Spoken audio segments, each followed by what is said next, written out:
So welcome back to part 2 of the reticulation tutorial. I'll be taking you through the AutoCAD design that I did for my project internship. And firstly, I would just like to take you through the legend that we were using.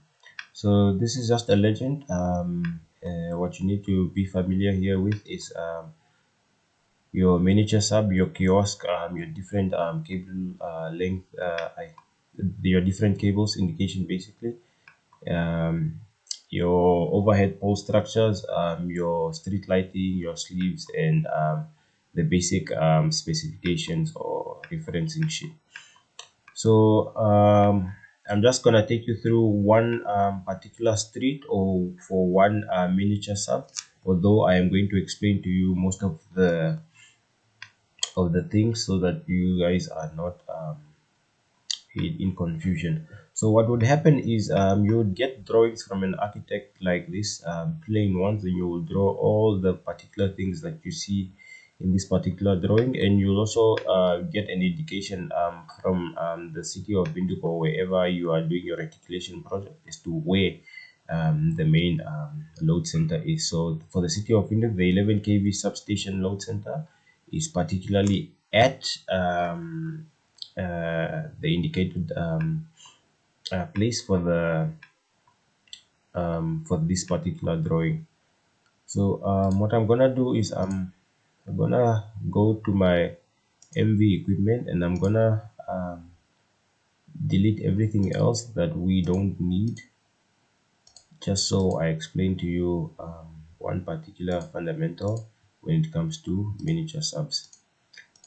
When it comes to miniature subs, you'd wanna place them in such a way whereby they are ring connected.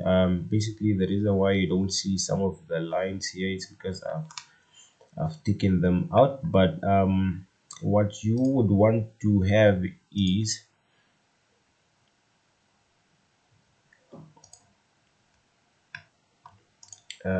must have missed that line. What you would want to have your miniature sub is you'd want to place your miniature sub, because I talked of the pricing of how much it costs to run a miniature sub.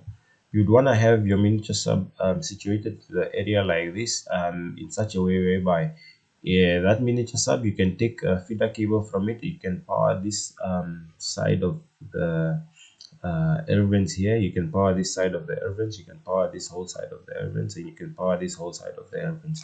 So and they must always be connected in a loop. A loop means that if one of my miniature sub is here and the other one is here and the other one is here and the other one is here, they should be connected in a loop whereby from the load center it should all be in a loop.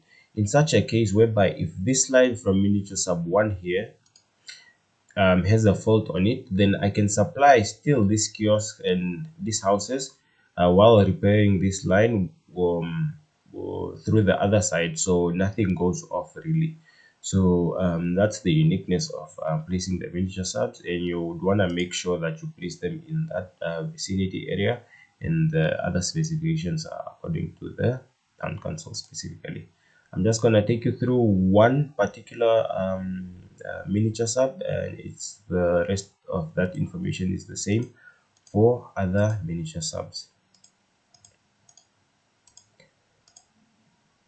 So for city of Windhoek specifically, you don't want to have your cabling from the kiosk towards the certain air vent to be more than 80 meters, and this is also going to violate the Herman beta voltage drop, which says that your voltage drop should not be more than 8%, of which if I was to place a miniature sub here and supply all these houses as I've done here, the feeder cable, which is in blue, basically from that kiosk, from not kiosk but miniature sub, comes down to this first kiosk here, which is labeled as K111, and the labeling is just from what miniature sub are you supplying, what feeder cable number is it, and what kiosk number is it. So the kiosk number here is 1, this kiosk number here is 2, then this feeder cable is feeder cable number 2, first kiosk, from miniature sub 1, feeder cable number 2, second kiosk, like that. So what you would want to do is you'd want to get a feeder line from the first miniature sub going towards the first kiosk here, and then from that first kiosk here you supply also another feeder cable going towards the second kiosk. So with that you have done the kiosk placement for this urban right here. And then what you would want to allocate next is you would want to check the cable length. So um, usually I take it to be 60. I make it my maximum to be 60 when I do the cable length from the kiosk to the urban, in such a way whereby I can still have that 20 meter slack to supply the inner house of the earth in a way as to say I don't know where my client wants his or her particular DB. It may be at the back of the house, it may be at the front of the house, it may be in the middle of the house. So I just leave that 20 meter slack so that also I don't violate the 8%.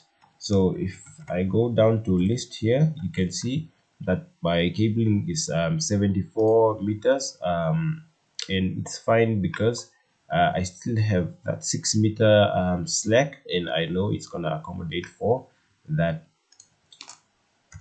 as well. Here is a 48, so there is that slack, so I know my cabling is going to be perfectly good in terms of that. One thing is you'd also want to place your kiosk usually at the corners of the urban or in the middle of the two urbans, and you would want a particular distance from that urban to the kiosk, which is specified to be 1 meter. So your um, the distance between your kiosk and thingy should always be greater than 1 meter. As you can see here, mine is greater than 1 meter. Bear in mind these units are in meters.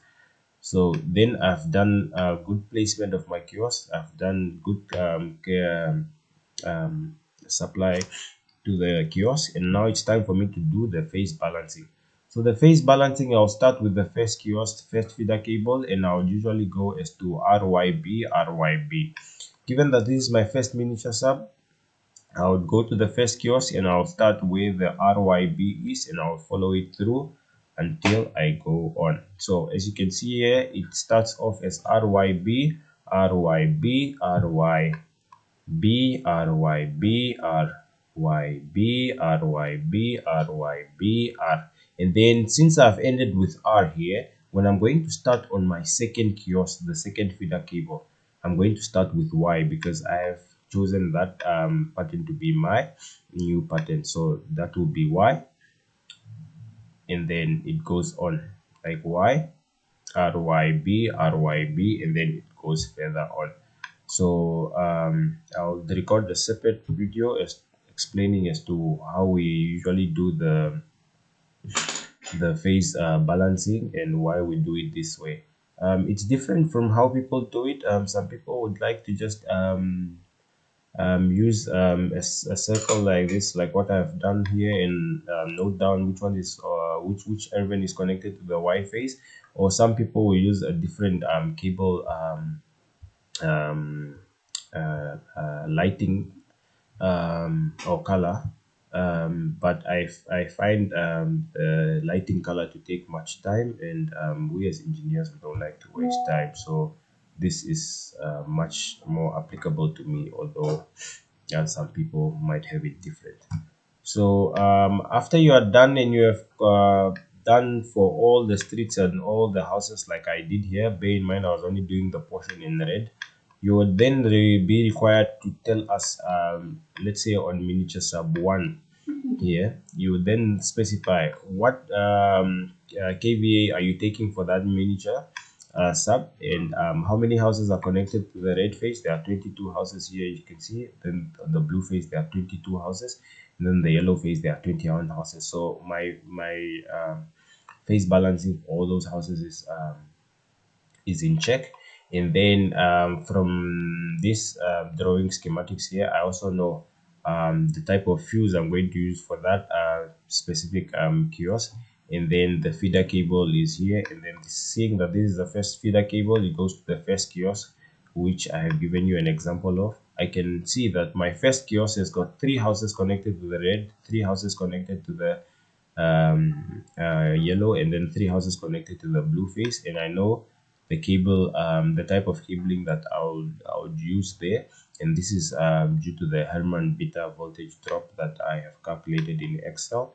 And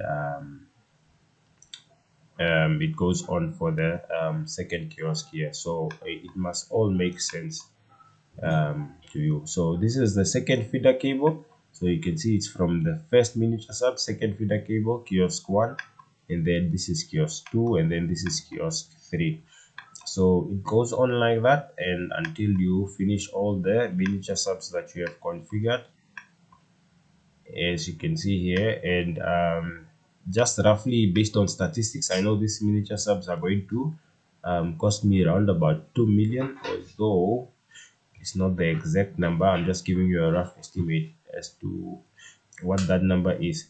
Now, some people would place different miniature subs everywhere. Some would have 5 miniature subs, and this will just be costly. So you as an engineer, you would always want to try to, as much as possible, to have that reduction for the client, as to say, no, this is the amount I'm gonna save you, and this is my reticulation design. So when you submit all these things, people check it, and they take the best one based on the best design. So you would always wanna have your design as simple and as possible, so that it's also less costly. Thank you very much. I'll take you through the third video, which is going to be on house consumption.